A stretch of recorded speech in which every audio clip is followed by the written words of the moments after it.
De las vastas llanuras eslavas surgió un pueblo de tradicionales y austeras costumbres. Un pueblo que edificó un imperio cristiano que en el siglo XIX se perfilaba como una potencia geopolítica, económica y cultural que amenazaba la hegemonía de las demás potencias mundiales. Pero de las mismas entrañas de esta Rusia imperial zarista surgió también un joven de aguda perspicacia e inteligencia y de innegable audacia, que con sus ideas y sus acciones revolucionarias haría tambalear los cimientos del imperio más grande del momento. Ayudado por poderosos intereses extranjeros enemigos de Rusia y con el insospechado financiamiento de los grandes magnates de la banca internacional, Vladimir Ilich Ulyanov, también conocido como Lenin, marcó un antes y un después del siglo XX. Como padre de la revolución bolchevique que derrocó la milenaria institución del zarato ruso y como fundador de la Unión de Repúblicas Socialistas Soviéticas y del marxismo-leninismo que penetró hondamente en la historia de los demás países del mundo. Acompáñanos a conocer esta fascinante historia llena de intrigas y sobresaltos y con informaciones muy poco conocidas hasta el momento. Les habla Reinaldo José Carrillo Vilches, esto es La Nueva Enciclopedia y los invito a que nos den un gran apoyo dándole me gusta a este video, dejando sus comentarios que siempre los leemos todos, activando las notificaciones en la campana, suscribiéndose por supuesto al canal y compartiendo este material con todos sus conocidos en WhatsApp, en redes sociales y en cualquier otro espacio. Así que sin más nada que agregar, empecemos con la historia de hoy.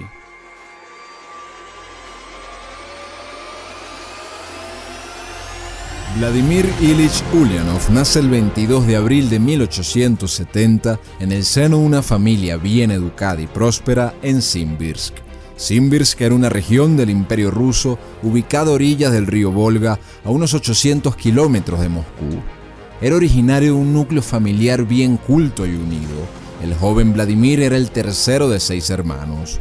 Su padre, llamado Ilya, era un funcionario público con educación universitaria que trabajaba como inspector de escuelas al servicio del gobierno. Los abuelos paternos de Vladimir, luego conocido como Lenin, habían nacido en Rusia, eran una familia bien acomodada que pertenecía a un pueblo de origen mongol, túrquico y caucásico. Por el lado de su madre, su abuelo materno era un judío médico adinerado, nacido en Odessa, que en su adultez se convirtió al cristianismo para asimilarse a la sociedad rusa, y su abuela materna era la hija de un mercader alemán bastante próspero.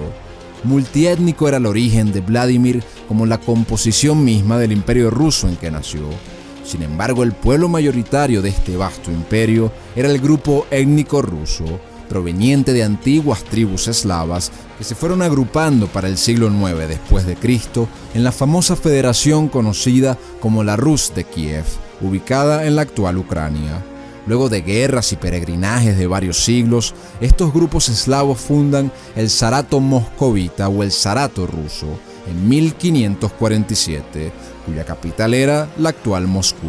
Esto bajo el mando de Iván IV, conocido como Iván el Terrible. El monarca de Moscú es el primero que adopta el título de zar, que sería la adaptación eslava del título imperial de César.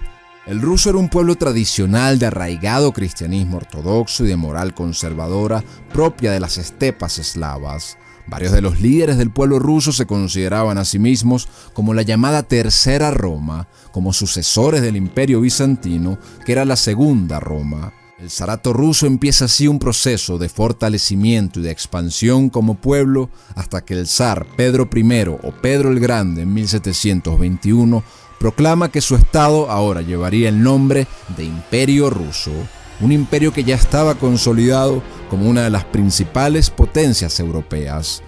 Esto se va convirtiendo a su vez en un gigantesco imperio multiétnico con provincias en buena parte de Europa, de Asia e incluso de América con Alaska.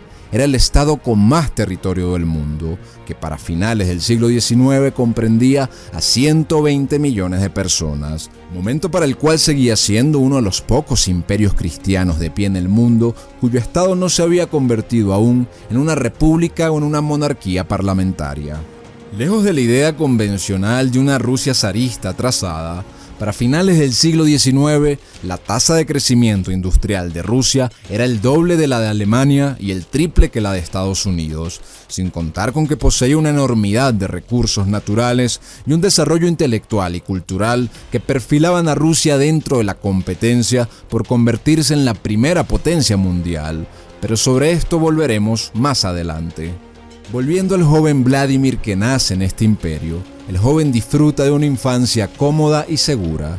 Mientras su padre asciende en el servicio gubernamental, eventualmente recibe el título de consejero de Estado, que le daba el derecho a ser tratado como su excelencia dentro de la jerarquizada sociedad rusa. Tras obtener este prestigioso título, se esperaba que Vladimir, su hijo y su hermano mayor Alexander siguieran el ejemplo de su padre cuando completaran su formación académica. Sin embargo, la historia sería muy distinta. Gran parte de la infancia del joven Vladimir se centra en la escuela debido a que era un estudiante muy dedicado, apasionado por la lectura y el aprendizaje y calificado como el mejor estudiante de la secundaria, con un gran talento en muchas áreas como el griego y el latín. Pero mientras proyectaba un futuro prometedor, dos acontecimientos sorpresivos cambian el rumbo de su vida. El primero de ellos ocurre en 1886 con el repentino fallecimiento de su padre a causa de un ataque cardíaco cuando solo contaba con 54 años de edad. Pocos meses después, justo cuando Vladimir estaba por ingresar a la universidad, otro gran problema llega a la familia cuando su hermano Alexander, que era un comprometido anarquista, fue arrestado por participar en una conspiración que tenía como objetivo asesinar al zar del Imperio Ruso, Alejandro III. Por esta conspiración que su hermano asumió valientemente en el juicio, él mismo fue ejecutado en 1887. Dos hechos sin los cuales tal vez no hubiese existido el Lenin que hoy conocemos. Un momento trágico que despertó en él su intenso compromiso con la causa revolucionaria. El zar Alejandro III había gobernado el Imperio Ruso desde 1881 y era miembro de la famosa dinastía Romanov, la familia real de cristianos ortodoxos que gobernó el zarato moscovita desde el siglo XVII, liderándolo hasta su máximo esplendor imperial del que ya hemos hablado y en el que nace la familia de Lenin. Desde aquellas 95 tesis de Lutero en adelante, corrían en el mundo y especialmente en Europa los fantasmas de la modernidad. No solo el fantasma del comunismo como lo anunciara Carlos Marx, sino el fantasma de su padre el socialismo y de su abuelo el liberalismo. No cesaban de proliferar las ideas y movimientos revolucionarios que buscaban acabar con el antiguo orden cristiano y monárquico y suplantarlo por uno donde reinara la razón, la técnica y el individuo por encima de los valores metafísicos. Liberales, nacionalistas, socialistas, comunistas, anarquistas como el hermano de Lenin y toda clase de grupos sacudían los cimientos del mundo hacia un nuevo horizonte. El Imperio Ruso había recibido varias de estas influencias de Occidente y se iba modernizando, pero a su propio ritmo.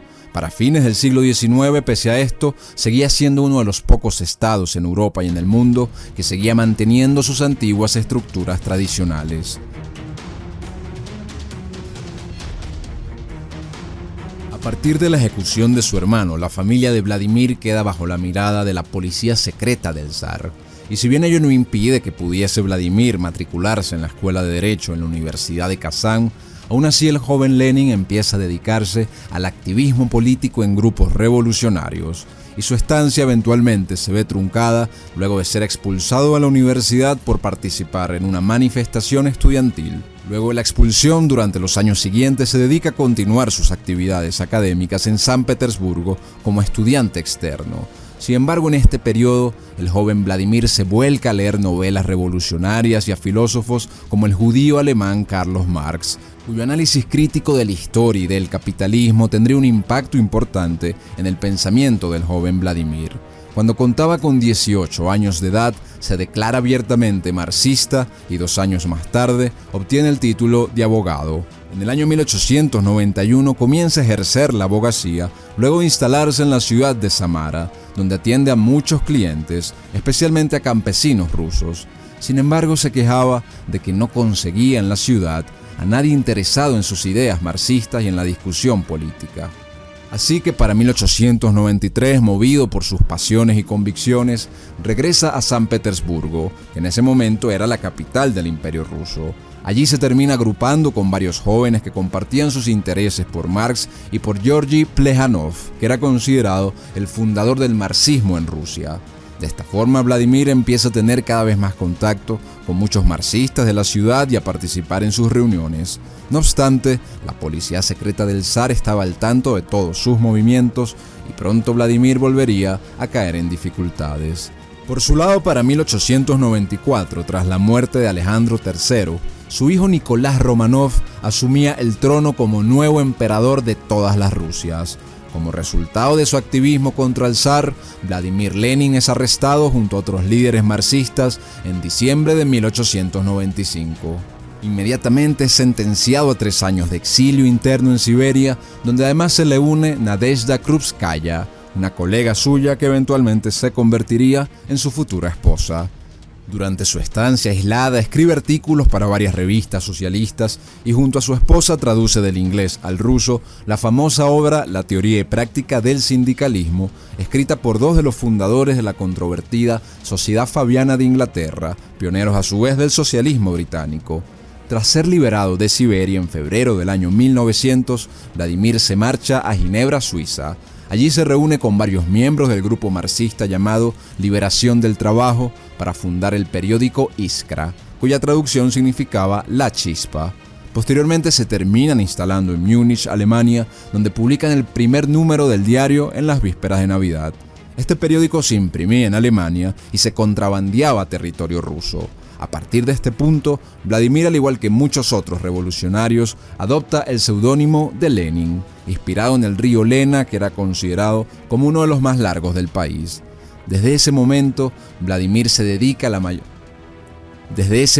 Lenin dedica la mayor parte de su tiempo a escribir artículos para Iskra, convirtiéndose en su escritor principal y tal vez el de mayor intelecto. Llega a escribir más que cualquier otro colaborador en el diario. En los primeros 2 años redacta un total de 32 artículos y funge como recaudador de fondos. Respecto a la personalidad de Lenin, se puede decir que durante toda su vida guardó siempre una cautelosa curiosidad por todo lo que le rodeaba, movido por su gran inteligencia y perspicaz memoria. Era un ávido lector y apasionado debatiente, dueño de una gran oratoria que le serviría sin duda más adelante. Entre sus principales pasatiempos estaba la caza, andar en bicicleta, jugar ajedrez y oír música clásica. No obstante, Lenin, cuenta su hermano Dmitri Ulyanov, sufría de aparatosos cambios de humor, pudiendo pasar del extremo éxtasis electrizante de sus discursos a la más pura indiferencia y antipatía una vez vuelto a la realidad. En poco tiempo, el diario Iskra se había convertido oficialmente en el diario del llamado Partido Obrero Socialdemócrata de Rusia, un partido que marcaría para siempre la historia de ese país. En ese entonces ese partido ya se había convertido en el principal partido socialista de Rusia. Fundado en 1898, este partido buscaba unir a las agrupaciones marxistas rusas en sus distintas vertientes para derrocar a la monarquía y tomar el poder. Además de ser empedernidos marxistas, un aspecto llamativo del Partido Obrero Socialdemócrata es que estaba compuesto por una gran proporción de judíos, tal como señaló Theodor Herzl, uno de los fundadores del sionismo en todo el mundo, en su visita a Rusia en 1903, cuando se reúne con el ministro de Finanzas del zar, llamado Conde Witte. Él mismo nota que más del 50% de los líderes y miembros de los movimientos revolucionarios pertenecían a esta religión hebraica. Otro aspecto que ha sido tema de debate es la muy asentada idea de que para estos años, a inicios del siglo XX, el Imperio ruso era una nación sumamente atrasada con una población casi esclava en comparación con el resto del mundo. La realidad, sin embargo, es que las condiciones de vida de los campesinos y de la clase trabajadora y clase media rusa no era distinta y en ocasiones era mejor que la del resto de las capitales europeas democráticas, donde en ese entonces los obreros igualmente se hacinaban en las ciudades y en el campo también se pasaba toda clase de sacrificios. Lo que sí es cierto es que durante el reinado de Nicolás II se triplicó el ingreso monetario promedio de los rusos, se alcanzó un nivel de industrialización superior al resto de Europa, la agricultura se expandía y se duplicaba la cantidad de hectáreas cuya propiedad estaba en manos de campesinos o pequeños agricultores. A su vez, en ese periodo se abrieron más de 10.000 escuelas cada año. Rusia tenía el número más alto de mujeres con títulos universitarios y se expandían sustancialmente derechos laborales y de los sindicatos de trabajadores. A su vez existía en ese imperio ruso zarista una vigorosa vida artística y cultural en la metrópoli. Se desarrollaron a su vez numerosos planes de salud pública a gran escala y era Rusia el país con mayor expansión del cristianismo para entonces. La verdad es que a inicios del siglo XX no había mayor amenaza a la superioridad industrial, financiera y geopolítica de Estados Unidos, Gran Bretaña o Alemania que el imperio ruso.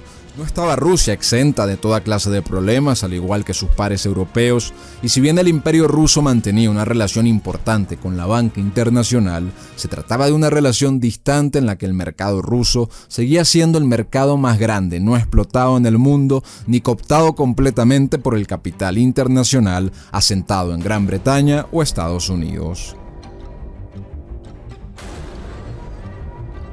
De manera que volvamos al año 1902. En este año Lenin seguía ganando gran notoriedad como líder e intelectual de los marxistas.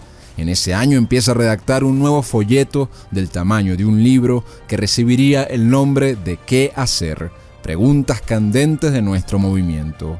Esta obra marca el inicio de la doctrina que poco después sería acuñada como leninismo, mientras Lenin todavía seguía en vida, y que sería de enorme influencia hasta nuestros días en el quehacer de la política en todo el planeta. En esta obra Lenin se dedica a hacer planteamientos concretos sobre la organización y la estrategia que debe seguir el Partido Revolucionario para tomar el poder. El leninismo sería la interpretación de las ideas marxistas adaptadas de forma práctica al tiempo histórico de la Rusia zarista y de la Europa de inicios de siglo. En la obra ¿Qué hacer?, Lenin discrepaba de los revolucionarios que reducían la lucha de la clase trabajadora a la obtención gradual de mejoras en sus condiciones materiales, y también criticaba a los grupos de acción directa violenta que esperaban que las masas simplemente se rebelaran por mera incitación espontánea. Lenin planteaba que más allá de las clases trabajadoras, los marxistas debían formar una vanguardia de revolucionarios organizada en un partido centralizado que debía concentrar los distintos movimientos marxistas y que debía ser liderado por revolucionarios casi de dedicación exclusiva. Este partido o vanguardia debía llevar adelante un trabajo largo y paciente para la diseminación de las ideas comunistas en todos los frentes y para la organización dirigida, no espontánea, de los trabajadores. En el caso de una Rusia predominantemente agrícola, según Lenin, sería el proletariado de las ciudades quienes debían empujar al campesinado hacia la revolución. El diario Iskra toma tanta popularidad por la obra ¿Qué hacer?, de Lenin, que tanto él como sus demás editores deciden trasladar su base de operaciones a Inglaterra por temor a ser arrestados en Alemania. Para julio y agosto de 1903 se celebra un evento de gran importancia en esta historia, que fue el segundo congreso del Partido Obrero Socialdemócrata, primero en Londres y luego en Bruselas. Este congreso agrupó a 26 organizaciones revolucionarias con el fin de finalmente unificarse todas. Para ese entonces, Lenin, por sus escritos y sus contactos que venía haciendo, ya era una figura prominente en el movimiento. La importancia de este congreso radica en que terminó de consolidar una antigua división entre los dos grupos que serían llamados mencheviques y bolcheviques.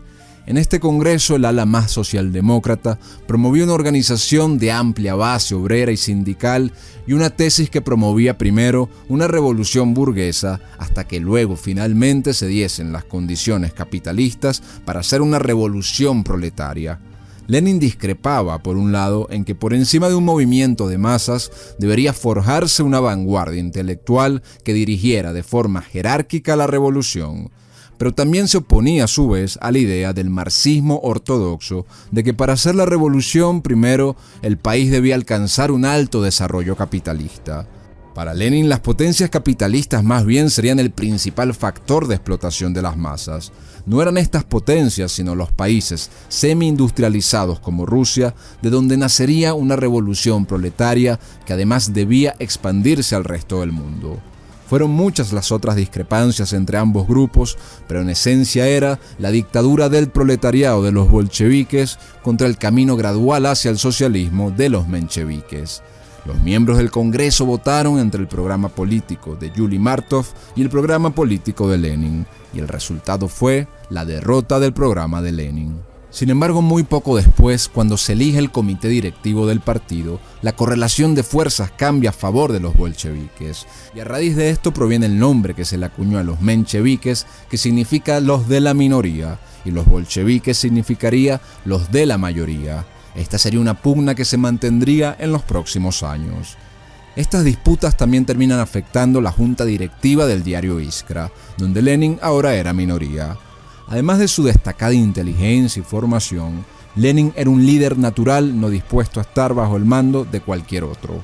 Así que tras estos eventos, Lenin abandona el diario Iskra en diciembre de ese mismo año, 1903, y se traslada a Ginebra con su esposa Krupskaya. Por nuevas diferencias y pugnas, eventualmente Lenin también renuncia al comité central del partido, abriendo paso a su posible división. Para diciembre de ese año se embarca en una discreta gira de conferencias que lo traslada directo a París y luego de regreso a Suiza, fundando de manera simultánea una nueva revista llamada Bi-Period, que en su traducción significaba Adelante. Sin embargo, más allá de estas disputas internas, en muy poco tiempo, todas las miradas se centrarían dentro del Imperio ruso, pues turbulentos eventos estaban por dar un giro inesperado. Para 1904, a raíz de las disputas imperialistas entre ambos bloques, el Imperio ruso entra en guerra con Japón. Luego de una serie de fuertes derrotas que sufren ante los japoneses, la situación económica de Rusia se complica enormemente para toda la sociedad. Una de las principales razones de las victorias japonesas frente a los rusos fue el fuerte financiamiento que recibió Japón en la guerra por parte de prominentes banqueros de Wall Street, también vinculados a antiguas familias banqueras de Europa, como el caso del multimillonario judío estadounidense Jacob Schiff, que junto a otros miembros de la comunidad judía estadounidense no solo dieron un importante apoyo financiero a Japón, sino que manifestaban públicamente su apoyo a los enemigos de la Rusia zarista y monárquica. Por más paradójico que parezca, este banquero y otros tendrán una importante incidencia en la futura revolución comunista en Rusia, como veremos más adelante. En medio de la grave situación de la guerra, empiezan a surgir protestas de trabajadores y miembros variados de la sociedad rusa. Una de estas manifestaciones se dirige al Palacio de Invierno, pero es aplastada por las tropas zaristas, dejando cientos de muertos y heridos. Todos estos eventos desatan lo que se ha llamado como la Revolución Rusa de 1905. Cientos de protestas, huelgas, disturbios y motines militares con grupos muy diversos, pero todos en contra del régimen del zar. Para noviembre de 1905, Lenin regresa al Imperio ruso por primera vez en 5 años con el objetivo de asumir el mando de los bolcheviques en medio de esta revolución en San Petersburgo. Pero a raíz de estas protestas, el zar se compromete más bien a dar nuevas libertades civiles, hacer las paces con Japón y crear la Duma Imperial, que sería como una cámara baja del Parlamento ruso electa por sufragio universal. Esto hace que las protestas se reduzcan y la oposición se dividiese, pues muchos de los liberales quedaron satisfechos, mientras que los sectores socialistas y obreros buscaban la caída total del zarismo y siguieron conspirando en su contra. El zar sigue con la apertura, se legalizan partidos políticos y se promulga en mayo de 1906 la primera constitución de Rusia, que establecía una monarquía constitucional que limitaba los poderes del monarca. Un hecho fundamental de esta revolución de 1905 fue la creación de las primeras asambleas de trabajadores de Rusia, también conocidas como los soviets. Los soviets habían sido creados por orden oficial del zar Nicolás como órgano intermediario entre el gobierno y los trabajadores. El primer soviet de San Petersburgo fue ocupado por bolcheviques, mencheviques y socialrevolucionarios. En ese entonces, representando a los mencheviques, estaba un judío ruso de gran elocuencia e inteligencia llamado León Trotsky. A pesar de la nueva apertura política, las conspiraciones de los revolucionarios persistieron para derrocar a la monarquía, por lo que al año siguiente la primera Duma imperial fue disuelta y las siguientes dumas se mantuvieron dentro de grupos liberales y conservadores o socialistas moderados. Asimismo, en 1906, la directiva del Soviet de San Petersburgo fue arrestada junto con otros bolcheviques, y el zar reconoce que tomó todas estas medidas liberalizadoras bajo coacción, que en realidad no estaba de acuerdo con ellas. Así que en los años siguientes encarcela y prohíbe a varios de estos grupos opositores, y ya calmada la revolución de 1905, en gran medida el poder siguió concentrado en el soberano, que era el emperador de todas las Rusias bajo la figura de Nicolás Romanov. En uno de estos cortos exilios de Lenin durante la revolución de 1905, conoce en Finlandia a un joven bolchevique y aguerrido llamado Joseph Stalin. Lenin, por su lado, siempre denunció que el programa de apertura política del zar estaba lleno de falsas promesas. Cuando se disuelve la primera Duma, el intento de levantamiento de los marxistas fue aplastado, por lo que Lenin le ordena a los bolcheviques salir definitivamente al extranjero para reagruparse afuera. Lenin se va a Finlandia y luego a Europa Occidental, donde le esperaba un largo exilio. Lenin se torna algo pesimista tras el fracaso de esta revolución, pero mantiene su persistencia, se instala en Suiza y mantiene seguimiento de los movimientos socialistas en el mundo. A principios de 1911, Lenin logra establecer, con la ayuda de Inesa Armand, una revolucionaria francesa casada con un millonario de la industria rusa, una escuela en las afueras de París, donde da conferencias a los estudiantes sobre marxismo y sobre tácticas revolucionarias, contando a su vez con el apoyo de su esposa Krupskaya. En otoño de ese mismo año realiza un par de giras de conferencias hasta que a principios de 1912 finalmente oficializa su ruptura con los mencheviques en una conferencia del partido celebrada en Praga. A partir de ese momento, los bolcheviques operaron como una organización independiente, con su propio aparato de partido, incluyendo un comité central y un nuevo periódico que recibe en esta oportunidad el nombre de Pravda, que en su traducción significaba La Verdad. Más adelante se convertiría este en el diario oficial de la Unión Soviética. El marxismo ruso quedaba así pues dividido en dos bandos abiertamente enfrentados. Al ser el líder del partido, Lenin elige a Stalin como uno de los miembros que conformarían el Comité Central. Por su parte, los bolcheviques celebran la primera reunión del Comité Central en Cracovia, Polonia, en noviembre de 1913. Posteriormente, Stalin es arrestado al regresar al Imperio Ruso en un intento de agitar a la población y termina siendo exiliado a Siberia, para no regresar al oeste del país sino unos años más tarde.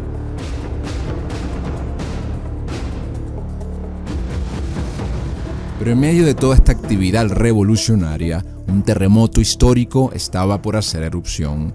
Debido al choque de diferentes fenómenos que van desde lo religioso hasta lo económico y geopolítico y que merecen un video aparte, en agosto de 1914 estalla lo que se llamaría luego como la Gran Guerra o Primera Guerra Mundial. En agosto Rusia se inserta en este conflicto al declararle la guerra a Alemania, mientras Lenin se encontraba en un pueblo al sur de Polonia de nombre Poronin. Los marxistas no olvidaban que fue un conflicto bélico en 1905 lo que les permitió hacer el primer intento de revolución en el Imperio ruso. Varios años más tarde, Lenin escribe que de no ser por la guerra, su país habría vivido durante años y décadas sin una revolución contra los capitalistas.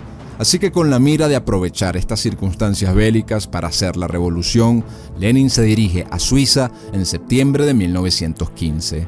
En medio de una guerra donde se jugaba la mera existencia del Imperio ruso, Lenin empezaría a promover una corriente dentro de Rusia de propaganda pacifista para voltear a la población en contra del monarca ruso. Allí Lenin empieza a entablar amistad con el gobierno alemán que estaba en guerra contra su propio país, Rusia, compartiendo ambos el interés de sembrar caos interno en su nación enemiga. Tras las primeras victorias rusas, eventualmente el ejército imperial ruso enfrenta graves derrotas. La situación para el zar Nicolás II era muy difícil entre los agresores extranjeros y los revolucionarios internos, que ahora habían unido fuerzas. El emperador maniobraba durante varios años en múltiples frentes para tratar de sostener la situación. Luego de que Rusia tuviese la tasa de producción industrial más alta del mundo, con la Primera Guerra Mundial su economía se empieza a venir abajo. Hay escasez generalizada y empiezan los disturbios y las huelgas. En medio del caos y la guerra, el Estado monárquico va perdiendo control efectivo de la población. Surgen organizaciones paraestatales para cubrir lo que la monarquía no podía cubrir. La Duma estatal, constituida por liberales y progresistas, le exigía a la monarquía que formara un nuevo gobierno constitucional. A principios de 1917, en medio de un duro invierno más el hambre y el caos de la guerra, en San Petersburgo, que había sido rebautizado como Petrogrado durante la Primera Guerra Mundial, se desatan una serie de huelgas por parte de los trabajadores que se terminan extendiendo por agitadores revolucionarios. En febrero, estas protestas empiezan a tomar una consigna política: abajo la guerra y abajo la autocracia. Empiezan enfrentamientos con muertos de ambos bandos y las organizaciones revolucionarias arman a los trabajadores. Por los días de febrero, una compañía militar de la guarnición imperial, coaligada con los conspiradores, se une a los manifestantes. Los partidos que en un principio habían apoyado la guerra, ahora le dan la espalda al zar. Nicolás II resuelve disolver la Duma estatal y forma un comité interino para gobernar. Eventualmente los regimientos de la guarnición imperial de Petrogrado también se rebelan y se suman a los manifestantes. Esto era la estocada final. Presionado por el Estado Mayor del Ejército Imperial, el 2 de marzo, Nicolás II decide abdicar al trono que los Románov ostentaron por casi 3 siglos. Su hermano, el gran duque Miguel, rechaza la corona, consciente de que la determinación de las fuerzas políticas era instaurar una república. De esta forma terminaba la casi milenaria institución del zarismo ruso. Tras la abdicación de Románov, se termina formando un gobierno provisional constituido en buena medida por liberales y socialistas moderados. Este gobierno reclama autoridad sobre todo el imperio, pero la situación era confusa y efusiva. A su vez se realizan elecciones para elegir al Soviet de los Trabajadores de Petrogrado, una organización obrera que había ganado mucha fuerza. Estos soviets ahora, con las nuevas libertades políticas, se extienden por todo el país y serían un centro de poder paralelo al gobierno provisional. Este sería el punto de partida de una pugna entre ambos poderes, con un gobierno provisional inestable y frágil que tendría continuos cambios de gabinetes, y con grupos obreros revolucionarios que no estaban satisfechos con una república liberal, que ansiaban más bien reformas más radicales de las que se estaban haciendo. Por otro lado, los aliados del Imperio ruso en la guerra, como Gran Bretaña y Francia, más bien vieron con agrado la instalación del gobierno provisional, puesto que siempre habían visto con malos ojos al zarismo imperial como una amenaza para sus propios intereses geopolíticos. Mientras toda esta revolución ocurría, Lenin estaba atrapado en Suiza en una zona de conflicto que impedía su movimiento. Los bolcheviques en Petrogrado estaban dispersos. Stalin, por su lado, era uno de sus principales líderes como uno de los directores del diario Pravda, pero él, junto a otros bolcheviques en Rusia, parecían más bien dispuestos a reunificar el partido con los mencheviques e incluso apoyar la estabilidad del gobierno provisional. El nuevo gobierno provisional admitió sus intenciones de continuar la guerra, lo cual generó protestas por un lado, pero por otro también seguía habiendo un fuerte sentimiento patriota en la sociedad rusa, no dispuestos a claudicar frente a la guerra. Lenin se oponía rotundamente a que los bolcheviques aceptaran al nuevo gobierno provisional, mucho menos que lo apoyaran, así que furioso enviaba cartas en contra de esto. Sin embargo, la confluencia de intereses superiores incluso a la mera política convergieron como obra del destino para darle a Lenin la oportunidad dorada de volver al imperio. Lo que resulta sorpresivo para muchos, aunque está muy bien documentado, es que Vladimir Lenin y la revolución bolchevique recibieron un apoyo financiero sustancial de grandes magnates de la banca internacional, sin el que probablemente no hubiese podido llevarse adelante la revolución, así como recibieron apoyo del gobierno alemán y del gobierno británico. El retorno de Lenin a Rusia, conjunto a varios oficiales bolcheviques exiliados, fue organizado por el gobierno alemán, que estaba en guerra con Rusia. A su vez, antes de partir, a Lenin se le fueron otorgados cuantiosos fondos de dinero de parte del multimillonario banquero judío alemán Max Warburg, jefe de la rama alemana de la dinastía banquera Warburg, y también recibe fondos del banquero sueco judío Olof Ashberg, que a su vez trabajaba para la compañía Guaranty Trust de Estados Unidos, que era parte del conglomerado financiero de la familia monopolista estadounidense de los Morgan.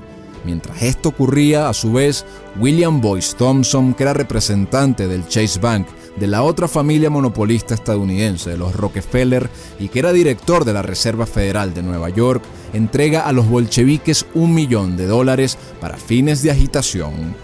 Esta alianza de la gran banca internacional y los bolcheviques son datos de un fenómeno que merece otro video.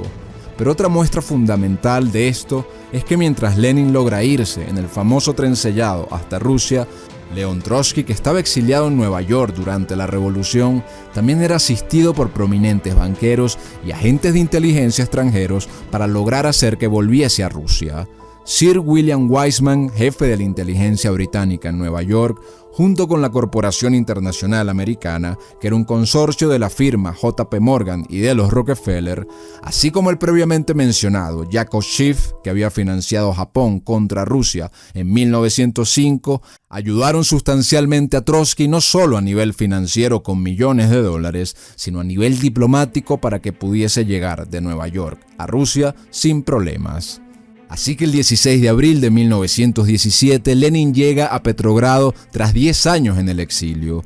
Llega con bastante convicción y con bastante dinero en sus bolsillos, dispuesto a tomar las riendas de la revolución rusa. Para su llegada organizan un gran recibimiento por una multitud de partidarios. Al día siguiente, Lenin publica sus tesis de abril, en las que proclamaba la necesidad de derrocar al gobierno provisional para consolidar la revolución proletaria, detener la guerra, confiscar y repartir las tierras y entregar las fábricas al control obrero. La situación en Rusia era convulsa e inestable. Por un lado hubo revueltas fallidas de soldados y marineros en las guarniciones alrededor de Petrogrado, que luego se conocerían como las Jornadas de Julio. Con el caos político y la guerra mundial, las ideas radicales de Lenin van ganando más influencia como una solución para restaurar el orden. A su vez, con el liderazgo bolchevique, los soviets empiezan a hacer oposición activa contra el gobierno liberal provisional. Los bolcheviques, aunque eran minoría y en junio seguían siendo vistos como un pequeño grupo de demagogos, iban formándose en pelotones, entrenando a sus miembros en la lucha armada y contratando bandas armadas para conformar una fuerza de choque lista para tomar el poder en el momento indicado. Después de que el gobierno provisional sofocara el levantamiento de los militares de las Jornadas de Julio, se vuelve contra los bolcheviques y el primer ministro Kerensky ordena arrestar a las principales figuras del partido. Así que Lenin debía pasar nuevamente a la clandestinidad, pero seguía aglutinando seguidores a la vez que sellaba una alianza con el influyente León Trotsky, que serviría eventualmente como presidente del Soviet de Petrogrado. A su vez, el gobierno ruso tildaba a Lenin de agente alemán y antipatriota, y así buscaba contrarrestar su popularidad. Pero la anarquía se apoderaba de todos los espectros del gobierno. Había una dualidad de poderes en toda Rusia entre los soviets y el gobierno provisional. Las continuas derrotas de Rusia en la guerra mundial hacen que el ejército ruso se empiece a descomponer, e incluso algunos elementos del ejército se unen a los soviets para exigir que estos tomaran el poder y que terminaran la guerra.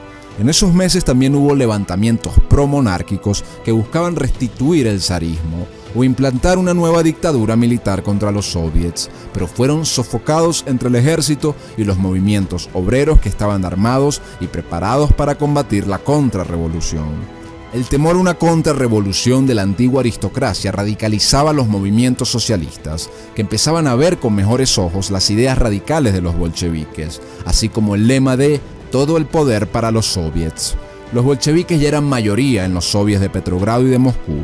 En el campo agrícola, a su vez, hay revueltas campesinas y muchos grupos campesinos empiezan a tomar las tierras de sus terratenientes sin esperar la ansiada reforma agraria que el gobierno había prometido, pero que nunca llegaba. El fracaso de las últimas ofensivas del ejército ruso en la guerra mundial, más el deseo de muchos soldados campesinos de sumarse a la nueva repartición de tierras, hace que las trincheras se vayan vaciando poco a poco de soldados rusos. Como mencionamos, Lenin con dinero y con armas tenía tiempo preparando a los bolcheviques para dar un golpe armado al gobierno provisional. Así que con el gobierno provisional cada vez más acorralado y los bolcheviques impacientes, para octubre Lenin sale de la clandestinidad y Trotsky y otros líderes revolucionarios le terminan dando el respaldo para dar el golpe. Deciden que ya era el momento. Se compone así en el Soviet de Petrogrado un comité militar revolucionario dirigido por Trotsky, compuesto por soldados, marineros y obreros. Mientras aseguraban el apoyo o la neutralidad de la guarnición militar de la ciudad, se preparaba la toma de los puntos estratégicos de la capital.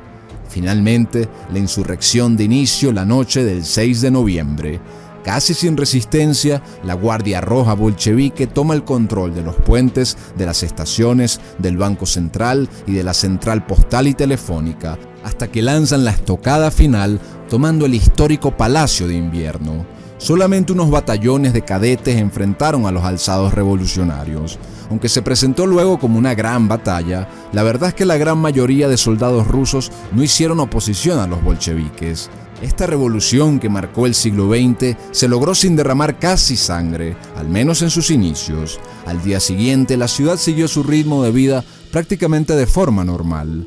Un día después de la toma del Palacio de Invierno se celebra el Congreso Panruso de los Soviets, en el que Trotsky declara la disolución del gobierno provisional. Y a pesar de que mencheviques y socialistas de derecha abandonaron el Congreso, los bolcheviques ratificaron igual la creación del Consejo de Comisarios del Pueblo como la base del nuevo gobierno ruso.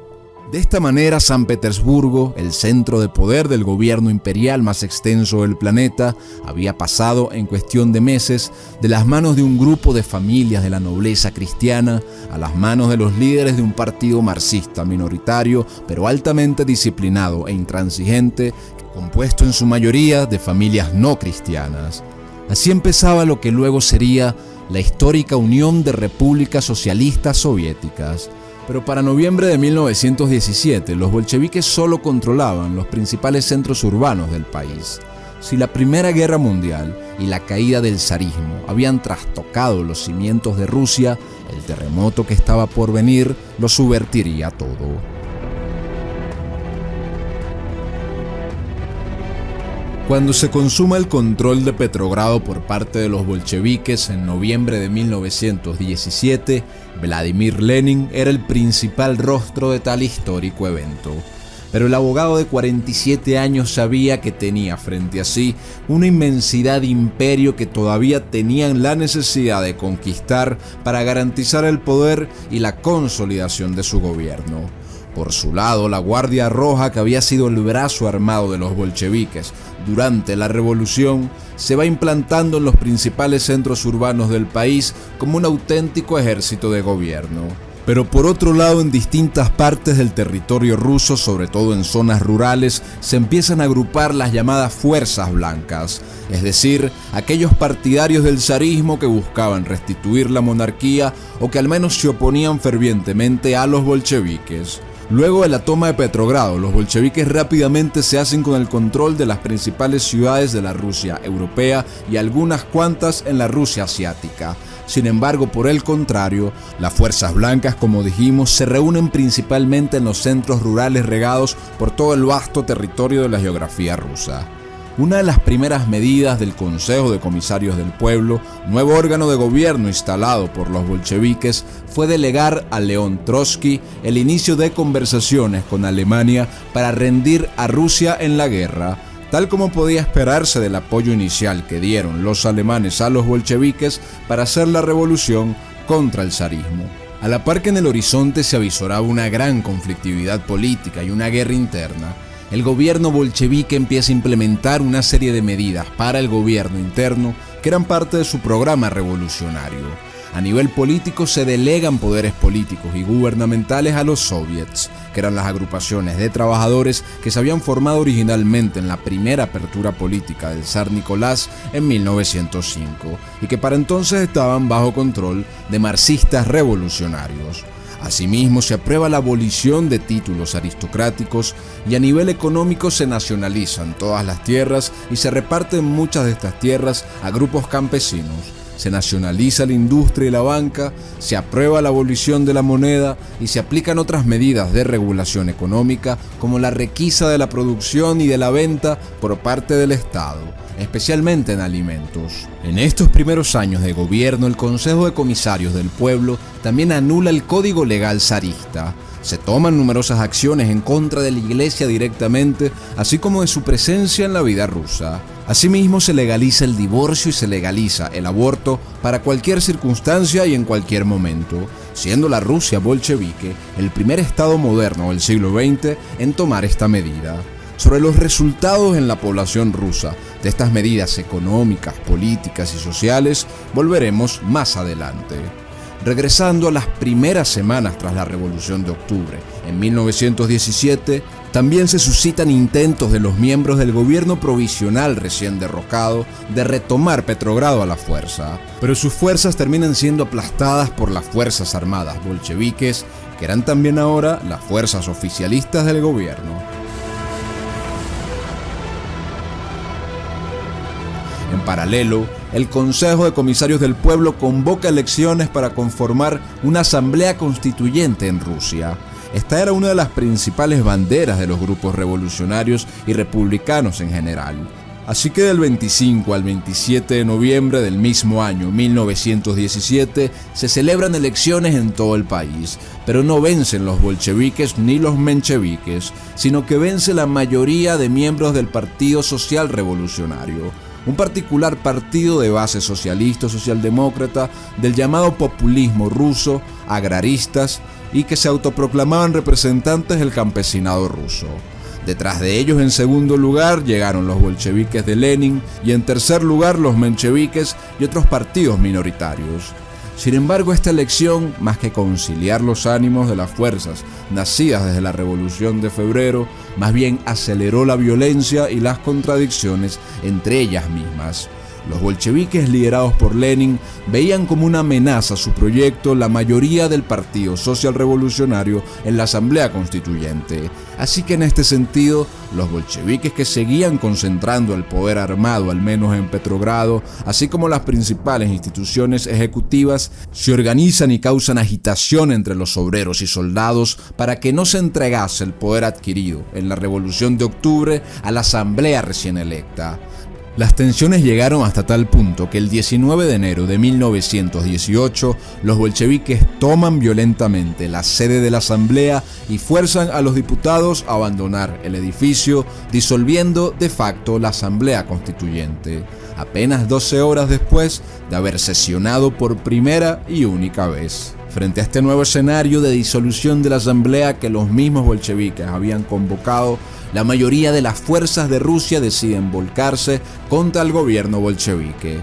Dentro de la izquierda, los socialrevolucionarios, los mencheviques, pequeños grupos moderados e incluso anarquistas, que muchos de los cuales habían sido excluidos de los soviets, harán abierta oposición al gobierno, con sabotajes, huelgas, manifestaciones y otras actuaciones de esta índole que estarán a la orden del día en las ciudades bolcheviques como Moscú y Yaroslav durante el año 1918. Sin embargo, el gobierno bolchevique responderá con violenta represión mediante la Cheka, creada en diciembre de 1917, muy poco después de haber tomado el poder. Sería la primera agencia de inteligencia policial, política y militar de los soviéticos. La misma se dedicaría entre 1918 y 1919 a perseguir, encarcelar o neutralizar a miles de rivales en el contexto de guerra que se estaba desatando y del que ya hablaremos más adelante. Volviendo a los campos de batalla de la Primera Guerra Mundial, los alemanes mantienen una ofensiva implacable contra las tropas rusas mientras negocian la rendición con el gobierno bolchevique, hasta que Lenin y Trotsky finalmente firman el 3 de marzo de 1918 el Tratado de Brest-Litovsk.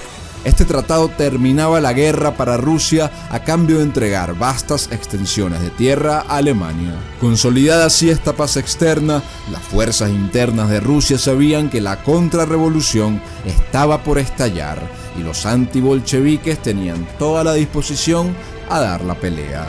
En este sentido, Lenin ordena a Trotsky la tarea de levantar un ejército para la guerra. Así que sobre la base de la ya existente Guardia Roja, los destacamentos obreros ya formados se irán haciendo más numerosos y se conformarán finalmente como el famoso Ejército Rojo, que en sus inicios no estaba cerca de exceder los 100.000 hombres armados. Por su parte, Alemania sufre una importante derrota en el frente occidental de la Guerra Mundial, lo que conduce a su rendición y luego al humillante Tratado de Versalles. Esto deja en buena medida sin efecto el Tratado de Brest-Litovsk entre Rusia y Alemania, pero significa que las potencias aliadas, que hasta hace muy poco estaban aliadas con la Rusia del zar Nicolás, también se vuelquen contra el gobierno bolchevique. Francia y el Reino Unido decretan un embargo a Rusia y llevan tropas a Rusia para que Alemania no pudiese ganar en el frente oriental. Asimismo, en poco tiempo, Japón y Estados Unidos también intervienen en el extremo oriente ruso y los turcos penetran en el Cáucaso, siendo esta misma zona testigo de varios movimientos independentistas de las naciones de Georgia, Armenia y Azerbaiyán, que formaban parte del Imperio ruso. Sin embargo, la gota que derrama el vaso fue la reagrupación de los zaristas y las fuerzas contrarias bolcheviques con apoyo de la intervención aliada bajo ya oficialmente el llamado Ejército Blanco. En zonas aledañas al río Don, la mayoría de la extensa región siberiana, el conflicto era existencial y los enfrentamientos directos entre rojos y blancos comenzarán con mayor violencia ese mismo año 1918.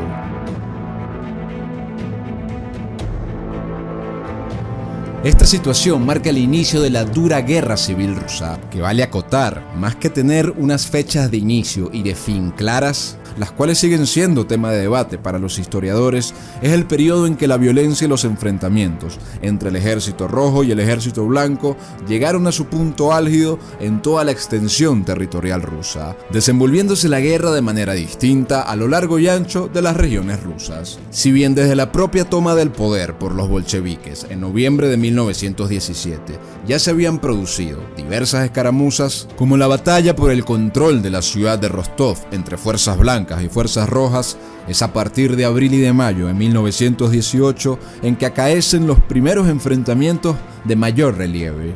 Más allá de las comparaciones entre cantidad de soldados y armamentos de cada ejército, lo que sí tenía con una superioridad clara el Ejército Rojo era una unidad de mando clara y centralizada, mientras que en el Ejército Blanco los jefes militares no lograban ponerse de acuerdo ni integrar sus fuerzas bajo una sola bandera ni un solo plan estratégico. Piotr Krasnov, al mando del ejército cosaco, no se logra entender con Antón Denikin, líder del ejército de voluntarios, en relación a las acciones en la región del Cáucaso. Por su lado, la legión checoslovaca, que había quedado atrapada en el medio de Rusia, actuaba bajo su propia cuenta, y Grigori Semenov yacía solo en la ciudad de Chitá, en la Rusia oriental. No obstante su penosa situación de desorganización, el Ejército Blanco lucha duramente y logra mantener el control de casi toda la Rusia asiática durante 1918. Por otra parte, Lenin nombra a Trotsky ahora como comisario del pueblo para la guerra, quedando Trotsky en cargo de la dirección y comandancia del Ejército Rojo que él mismo levantó, donde hace un arduo trabajo no solo de formación militar y organizativa, sino doctrinaria, política e ideológica. Y a la par de Trotsky estará Joseph Stalin, nombrado como comisario para la defensa, puesto desde el cual ayudará a Trotsky en la ofensiva contra los blancos e irá creando su prestigio personal para su vida futura. Además, el puesto de Stalin, enfocado en seguridad interna, le permitía permanecer en Moscú más tiempo maniobrando políticamente, mientras Trotsky debía recorrer muchos lugares a la vez. Lo cierto es que para finales de 1918, luego de las primeras rondas de batallas, las fuerzas rojas ya habían logrado garantizar para sí una gran cantidad de recursos, pues tenían el control de las regiones industriales, tenían el control de buen armamento y el mejor sistema de comunicación, que era el tren que estaba a su disposición. A la par, pues, gozaban de la coordinación, unidad y disciplina que tanto le hacía falta a las fuerzas blancas. Durante este periodo, Lenin sobrevive a varios intentos de homicidio, siendo el más notable el que sufre en agosto de 1918, cuando una mujer de nombre Fania Kaplan le propina 3 disparos, hiriéndolo en el cuello y en el hombro. Pero de nuevo, una fortuna casi sobrenatural lo protege y los disparos no causan ningún daño grave en su organismo. Regresemos a otro aspecto fundamental de esta historia, que es el destino de la dinastía Románov. Como habíamos mencionado, la vieja familia imperial vivía ahora recluida y confinada en Ekaterimburgo, en una casa pequeña, precaria y con poca comida. Los Románov aguantaron paciente y serenamente hasta que en medio del recrudecimiento de la guerra, en la medianoche del 16 al 17 de julio de 1918, presuntamente por orden del mismo Lenin, toda la familia Románov fue despertada bruscamente, supuestamente para trasladarlos a otra locación. Pero eventualmente son conducidos al sótano, donde un pelotón de la policía secreta bajo el mando de Yakov Yurovsky lee en voz alta una resolución. Cito: Nikolai Alexandrovich, en vista del hecho de que tus parientes continúan atacando a la Rusia soviética, el Comité Ejecutivo de los Urales ha decidido ejecutarte. Sin tiempo para reaccionar, el zar Nicolás se acerca a su familia y rápidamente el pelotón inicia una descarga desordenada y fulminante. Nicolás y su esposa Alejandra Románov, sus 4 hijas Olga, María, Tatiana, Anastasia y el pequeño Alexei de 13 años, heredero al trono, terminarían siendo fusilados por los oficiales bolcheviques. Sus cuerpos serían mutilados, cortados, bañados en ácido y hasta quemados para posteriormente ser enterrados en varias locaciones que dificultasen su hallazgo, que apenas logró darse en 1979. El forense ruso Nikolai Sokolov, encargado oficialmente de revisar el lugar del fusilamiento en 1919, dijo haber encontrado en el sitio signos cabalísticos y extrañas inscripciones rituales. Luego de la ejecución de los Románov y de los intentos de homicidio hacia Lenin, este lanza una ofensiva con toda ferocidad de represión interna en las ciudades soviéticas más allá de la guerra, haciendo detenciones y ejecuciones masivas de cualquier enemigo de la causa bolchevique que se extenderían por el resto de la guerra, y se abren numerosos campos de prisioneros. Tal fue la violencia desatada en estos meses que se le comparó con el reinado del terror del famoso Robespierre de la Revolución Francesa, siendo llamado en esta ocasión como el Terror Rojo de Lenin, que dejó un saldo estimado de entre 50.000 y 200.000 muertos. Y de esta forma el terror rojo de Lenin produce como reacción el llamado terror blanco, que fue una respuesta del ejército blanco, persiguiendo a cualquier persona asociada con el nuevo régimen soviético, incluyendo campesinos, trabajadores e intelectuales, y saqueando gran cantidad de pueblos, ciudades, fábricas y edificios. Mientras que Lenin supervisaba la reorganización interna de todos los elementos que pudiesen oponerse al partido bolchevique, enfocando esfuerzos en gran parte de la clase media y la clase alta, León Trotsky se encontraba centrado en el frente de batalla liderando a las tropas en esta compleja guerra civil rusa. Para abril de 1919, las tropas aliadas presentes en Rusia deciden abandonar el país y no intervenir más en la guerra civil.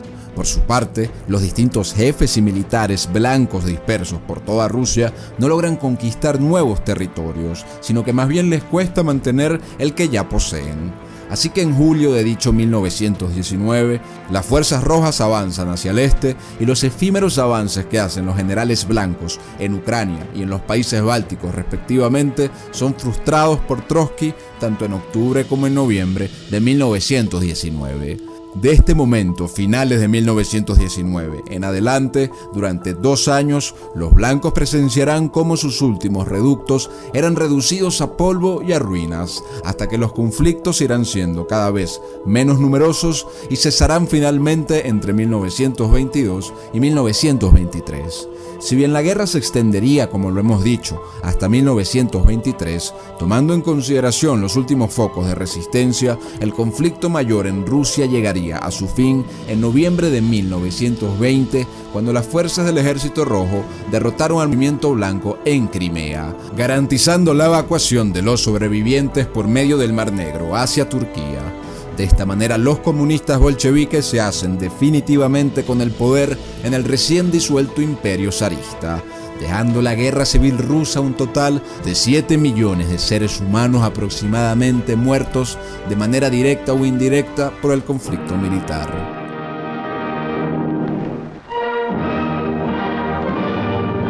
Desde el punto de vista de la política interna del gobierno que se establece tras la Revolución de Octubre de 1917, los bolcheviques aplican varias medidas revolucionarias y socialistas que ya les hemos mencionado, como la colectivización de las tierras, la nacionalización de la industria y la banca, la abolición de la moneda, la requisa forzosa de alimentos y otras medidas de centralización económica. Pronto estas reformas económicas, sumadas a la guerra civil que se estaba desarrollando, se tradujeron en un aumento de la hambruna en Rusia, en el colapso de la producción y la agricultura y en el descontento popular. Ahora bien, más allá de estas medidas antes y durante la guerra civil, la realidad es que las mismas eran secundarias para Vladimir Lenin, quien estaba concentrado fundamentalmente en el logro de la victoria militar para consolidar el poder.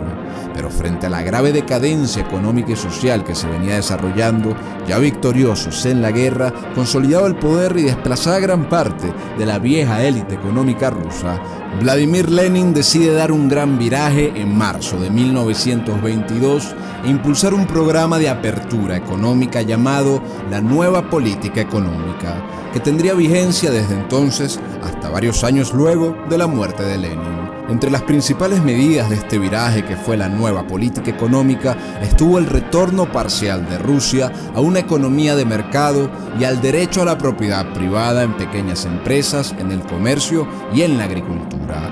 No se debe perder de vista que el Imperio Ruso era no solo el estado con más territorio del mundo, sino con un territorio con gran abundancia de petróleo, gas natural, carbón, hierro, cobre, uranio y otra sustancial cantidad de recursos naturales y minerales.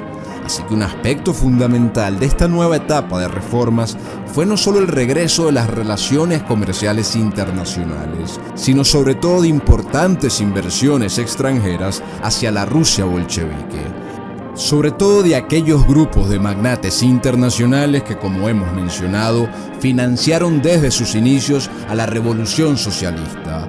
Grupos banqueros asociados a la familia Rockefeller, la familia banquera Warburg, a la firma JP Morgan y otros círculos financieros. De esta manera, figuras que ya hemos mencionado como Olof Ashberg, que fue un agente judío sueco de la JP Morgan en Rusia desde antes de la revolución, fue nombrado en 1922 por los bolcheviques como director del Ruscombank, el primer banco internacional creado por los soviéticos encargado de las operaciones con el capital extranjero de Rusia en esta nueva etapa. Igualmente se dieron significativas concesiones para la explotación de materias primas en Rusia a empresas vinculadas a estos grupos banqueros, como la Occidental Petroleum Corporation del judío estadounidense Armand Hammer. Y a cambio de todas estas concesiones, los bolcheviques no solo obtendrían recursos, capital y movimiento de la economía, sino la tecnología de estas grandes corporaciones occidentales que pasaron a ser parte del parque industrial del nuevo imperio soviético. A su vez, de la mano de esta inversión extranjera de la nueva política económica de Lenin, a nivel industrial se reduce también el control centralizado del Estado y se otorga mayor autonomía a las empresas y fideicomisos industriales. Se permite a las empresas comprar y vender bienes y servicios de forma más libre y se permite la existencia de pequeñas empresas privadas. Asimismo, fueron llamados muchos de los antiguos gerentes y técnicos líderes de industrias de la época zarista. Al menos de forma temporal, la nueva política económica le da estabilidad a la economía del país y permite que el bolsillo de los rusos se recupere.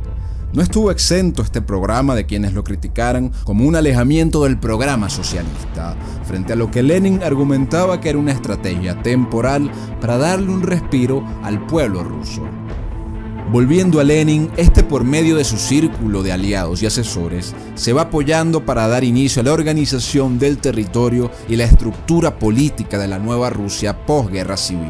Sobre la base de una visión proletaria internacionalista y sobre los escombros del antiguo imperio y estado zarista, El 29 de diciembre de 1922, las delegaciones plenipotenciarias de Rusia, Transcaucasia, Ucrania y Bielorrusia, todas en manos del poder soviético, todas en manos del poder bolchevique, se aprueba el Tratado de Creación de la Unión Soviética y al día siguiente se ratifica dicha unión por el primer Congreso de los Soviets de la Unión Soviética.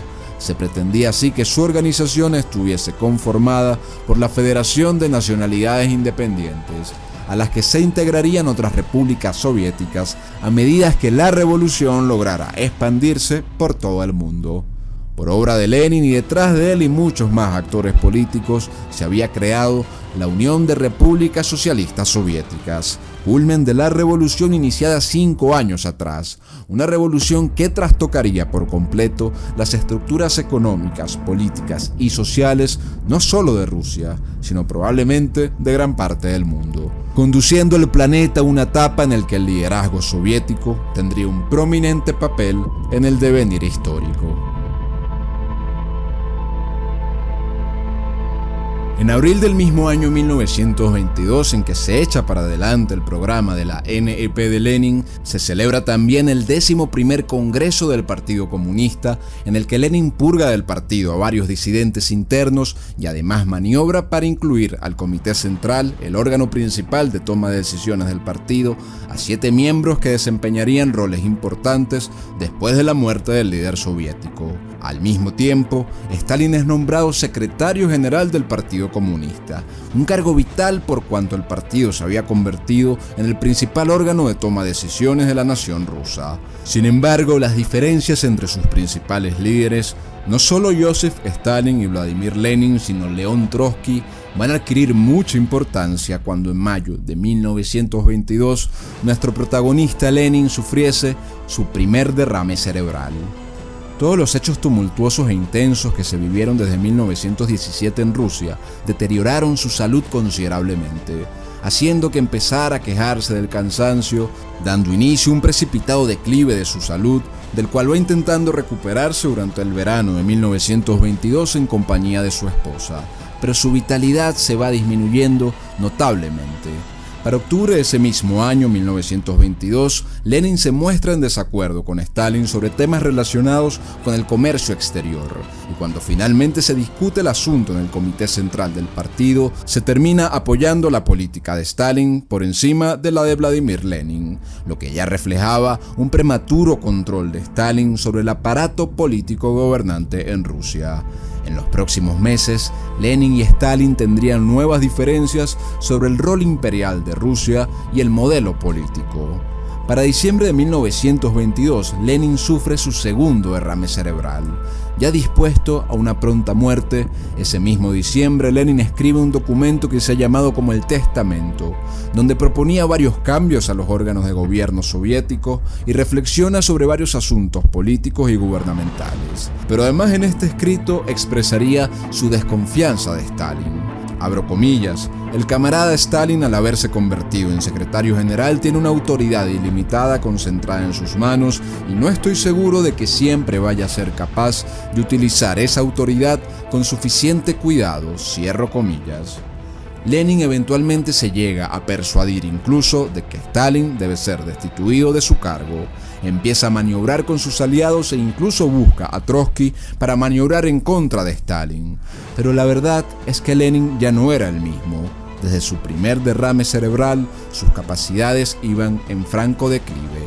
La tensión entre los líderes en ese entonces llegó hasta el punto en que Stalin insultó a la esposa de Lenin, Nadezhda Krupskaya, por permitirle a su esposo escribir cartas en un estado de salud crítico. No obstante, Lenin no se enteraría de este incidente hasta marzo de 1923, a lo que le escribe a Stalin, abro comillas, te pido considerar si estás preparado para retirar lo que dijiste y pedir disculpas o si prefieres que se rompan las relaciones entre nosotros. Stalin se apresura a redactar una carta para disculparse a Lenin. Sin embargo, 4 días después de que Lenin le escribiera esto, el 7 de marzo de 1923, sufre un último derrame cerebral. Un derrame que lo alejó permanentemente de la vida política tras no poder recuperar el poder de palabra. 10 meses después de esto, el 21 de enero de 1924, el niño nacido como Vladimir Ilich Ulyanov, pero que de adulto sería conocido como Vladimir Lenin, fundador del primer imperio comunista de la historia, falleció de una hemorragia cerebral a la edad de 53 años en la finca Gorky, ubicada en los límites de la ciudad de Moscú. Poco antes de su muerte, las disputas políticas pasaron a un primer plano. Aunque Trotsky parecía ser el perfil más experimentado y formado intelectualmente, además de haber levantado al Ejército Rojo, Joseph Stalin tenía una actitud particular que causaba confianza y respaldo de diversos actores clave del partido y la sociedad rusa, con los que establece alianzas para sus maniobras políticas. Pocas semanas después de la muerte de Lenin, la facción de Stalin empieza una serie de críticas y ataques en las reuniones del partido dirigidas a León Trotsky, cuya facción también se encontraba en franca disputa contra Stalin. Stalin acusa a Trotsky de desleal a la causa leninista basándose en sus escritos y discursos de sus años previos como miembro de la facción menchevique, lo que acentuaría las pugnas entre ambos grupos hasta que años después Stalin termina por forzar al exilio a Trotsky y termina gobernando la Unión Soviética hasta su muerte. No cabe ninguna duda historiográfica de que Lenin fue uno de los hombres más prominentes del siglo XX, padre intelectual, político y militar de un movimiento que convertiría al imperio zarista en el primer gran estado comunista de la historia. Y aunque este otrora poderoso movimiento hoy no es más sombra de un mundo que ya no cree en un grandilocuente ideal comunista, las ideas y la forma de hacer la política de Vladimir Lenin llegaron a todos los rincones del mundo y se siguen practicando al día de hoy en grupos de todos los colores y todas las tendencias. Muchas gracias de corazón a todos por haber visto este video, espero que lo hayan disfrutado y les recuerdo que nos dan un gran empujón y una gran ayuda interactuando con el canal, dejando sus comentarios, dándole me gusta a los videos, compartiendo el material en redes sociales, en WhatsApp y en cualquier otro espacio y activando la campana para que le lleguen las notificaciones cada vez que publiquemos un nuevo material. Así que muchas gracias de nuevo a todos y que Dios los bendiga.